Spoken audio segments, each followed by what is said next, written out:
It was the best of time, it was the worst of time. She was the people's princess. To fight on the beaches. Oh wait, man, these are the things that made To England. fight on the landing ground. These are the things that made I England. have the body but of a weak and feeble woman.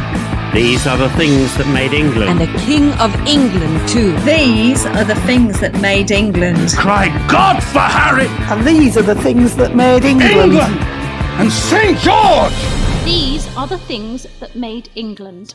Hello everyone, and welcome to a special edition of The Things That Made England, which you may or may not already know. The Things That Made England are a collaboration between myself and Roifield Brown, all about the things that make us English, wallowing in English culture and all that sort of thing. So it just so happens that very recently a new initiative has been started leading up to 2026's St. George's Day, 23rd of April. And it's called A Very English Chat. And the idea is to build a pocket museum of objects that express each of our individual feeling about Englishness, how we feel about being English, the things we love about it, little cultural artifacts or whatever it might be. So Roifield and I thought we'd take part, did we not, Roifield? Well, you dragooned me into this, but I... Well, that's an outrage. That's an outrage. Well, you phoned me up and said, let's restart the things that made England, which we might do, by the way, everyone. Just, you know. So I dragged Roifield into this, and kicking and screaming, he came and joined me, as you can tell.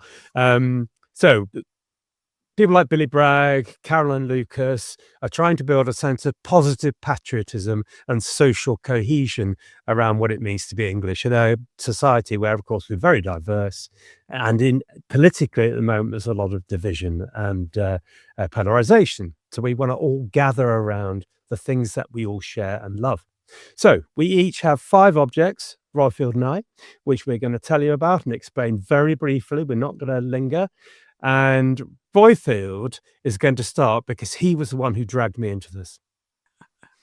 So, Don't deny it. I don't know how accurate that is, David. Well, first, I think that food is going to play a large part in both of our lists. And this, my first object, it is a condiment. It is brown sauce. Now, I am a Brummie, so I'm proud of anything that comes out of this great fine city. But historically, HP sauce, brown sauce, was made here.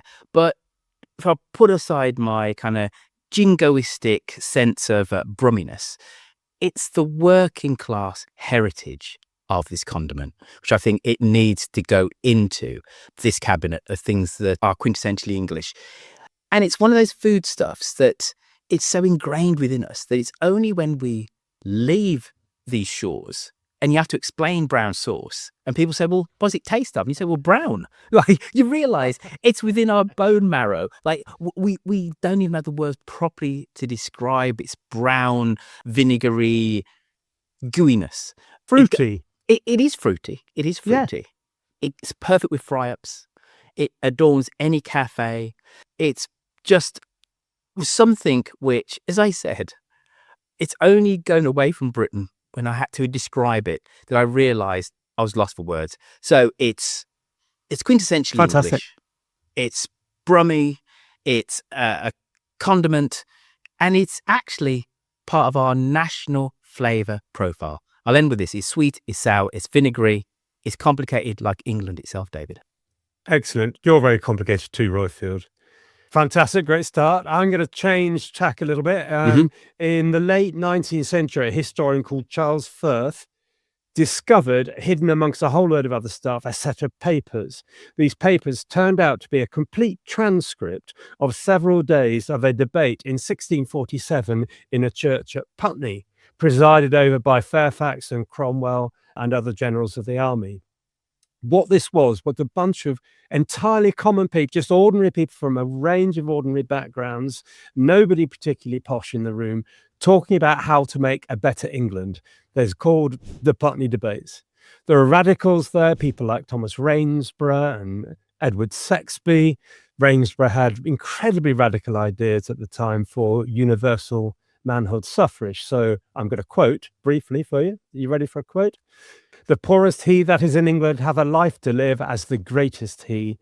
And he talks about how everybody whatever their background, should have the right to consent to the form of government that they have to live under. But there are also conservatives like Henry Ireton and Oliver Cromwell who are saying, hang on a second, what will work, what will be practical. So what I love about the Putney debates is not only that it's the first sight of genuinely radical new political ideas, but it's not only about the fact that these are ordinary people who are having these debates, but also that amongst all the radicalism, they concentrate on trying to find something that's going to be workable as well as a new, better England. So, Putney debates.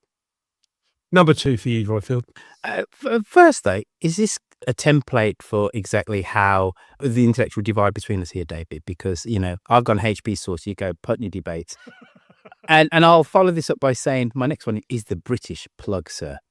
It's one of the most wonderfully over-engineered objects. And because we have it in Britain, in England, we don't realise how over-engineered it is until we travel. You travel abroad and all of a sudden plugs are these flimsy things.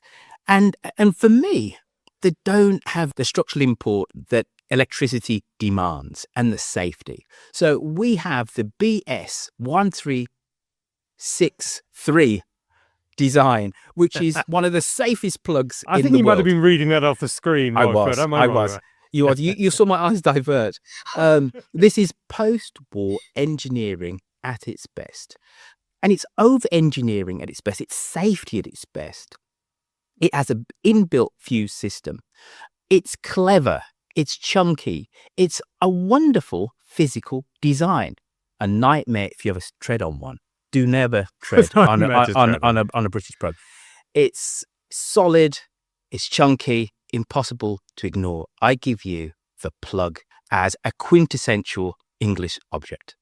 Okay, fantastic choice. My number 2 is Oliver Rackham's book, The History of the Countryside. And I know how much you love the countryside, Roifield, and just love being in it. I think you once described it as the green stuff between the interesting places, which is an outrage. But for me, Oliver Rackham absolutely transformed the history of the countryside. And everything about the countryside, I think, speaks of England. Of course it does. It's incredibly local, but there's nothing more English than a picture of green fields from the air, the patchwork of fields, the patchwork of hedges or dry stone walls. The format of fields tells a story about how people have made a living in that landscape for century after century. And you can still read the story that it tells you. Dry stone walls, enclosure hedges, ancient countryside. They talk about different environments that make up England, highland, upland and lowland. And they're a haven for wildlife. So the animals and the birds that live in dry stone walls and their hedgerows, absolutely fantastic. So History of the Countryside by Oliver Rackham. When you see him in pictures of him, he always looks like a wild man of the country anyway. It looks like he's born of a tree. He looks a bit like Fangorn. Anyway, fantastic book. The countryside, I love it. And I love the fact that you can read the history of how we've made a living there for centuries. Over to you. I counter your countryside, sir, with Cadbury's chocolate. There is nobody on this fair isle that doesn't have a warm feeling in their heart when it comes to Cadbury's chocolate. But it isn't just that it's rooted on our childhood memories, whether it's Cadbury's cream eggs or whether it is dairy milk. The story behind the family that made it is also quintessentially English. They're Quakers. They wanted to do good works. They set up a model village, a model factory to look after their workers. And not only did they do that and then put their imprint on this specific part of Birmingham, Bourneville, they gave us this wonderful chocolate confectionery, which rivals anything in the world. If anything defines my list, it is going away, living away from England and then coming back. Whenever I bring American friends to the UK, they always marvel at our chocolate. So I'll give you Cadbury's chocolate as something that is quintessentially English. So that's sweet, isn't it, than American chocolate? Didn't Cadbury also invent milk chocolate? Or was that Roundtree? No, it's the Swiss who perfect milk, chocolate. They beat us slightly to that. We come at it very slightly later. But Hershey never perfected milk chocolate. Hence, American chocolate is poop, basically. He never quite perfected it. It took him 7 years, and his best approximation was Hershey's. And he admitted he had actually failed. So my folks come from York, and my grandparents, so we were always going there, and the smell of chocolate from the Rowntree's factory back then was still, very common in the air. Anyway, great choice. My number three are the Red Cross cottages in Suffolk. I've come into town to join you, Roifield, at last, away from the countryside. What these symbolise for me is the work of Octavia Hill. Octavia Hill was a late 19th century, earliest 20th century social reformer. She came from a social reforming family. Several things about her life which I love. One is her social housing.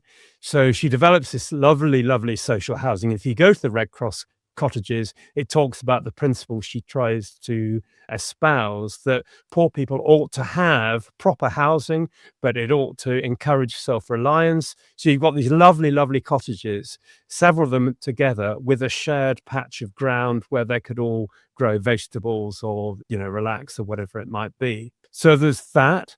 She's then a big proponent of open spaces for everyone. Everyone should have a bit of open space near to them. So, for example, she was an activist defending common land. She acted to protect Hampstead Heath and Parliament Hill from being built on. So the fact that we've got places like Hampstead Heath are down to her. And finally, of course, she is one of the 3 original founders of the National Trust, which is an institution like no other, I think, and absolutely synonymous with England and with Britain. So there we go. Octavia Hill is my third choice. Again, I feel that your choices are on somewhat of a different scale to mine, David. However, that's why we're a good combo. True that, sir. Now, I'm going to give you the British/English road sign. In terms of knowing that you are in a specific country, its road signs are incredibly important. They're an indelible mark of that country. And what our road signs are a proof that these functional things can actually be aesthetically pleasing, whether it's the colours used or the fonts, etc. So they start a design revolution in the 1960s, and the designers are Jock Kinnear and Margaret Calvert. And this becomes truly part of the fabric of the country. Not only do they tell us where to get from point A to point B, but the fonts used, the iconography are quintessentially English. So much so that, again, you don't recognize it until you go abroad. Do you put the distances furthest away at the top or at the bottom? You realize when you go to Europe, many countries have different ideas about that. Are motorway signs supposed to be in blue or in green?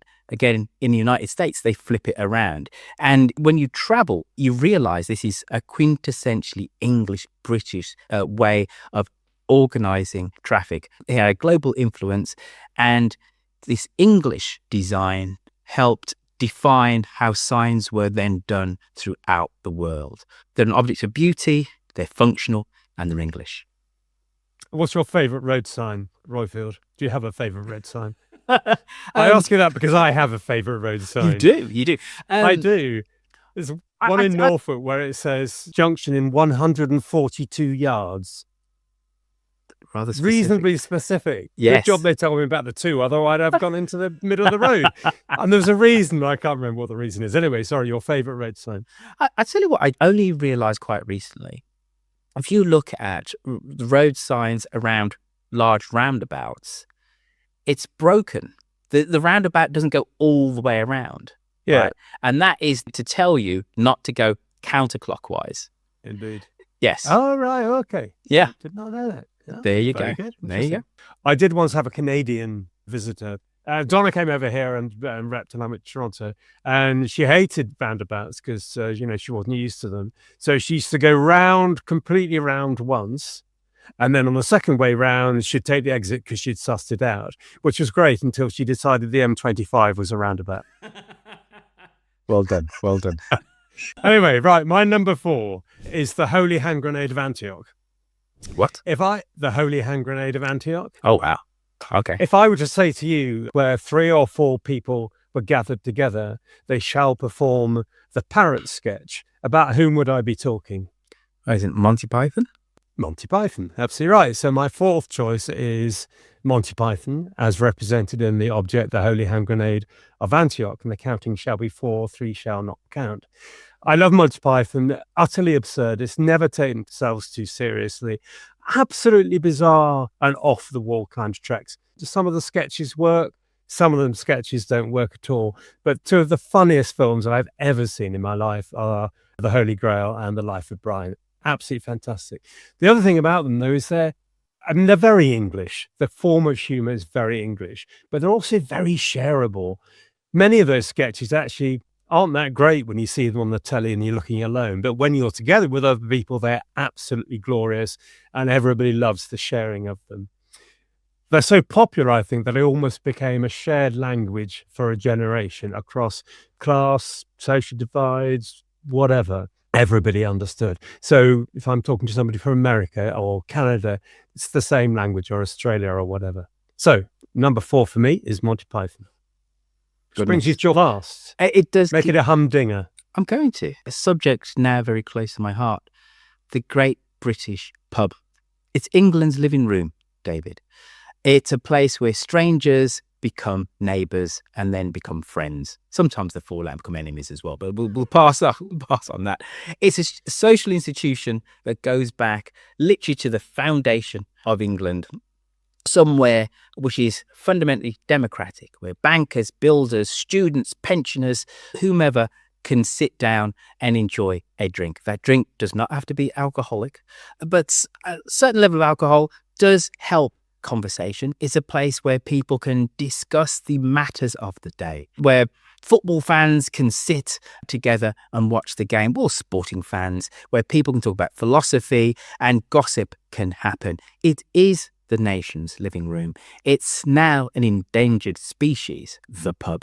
We need to protect it and we need to foster it, because it is very much the glue of many communities, many villages, of many towns. We need our great British pub.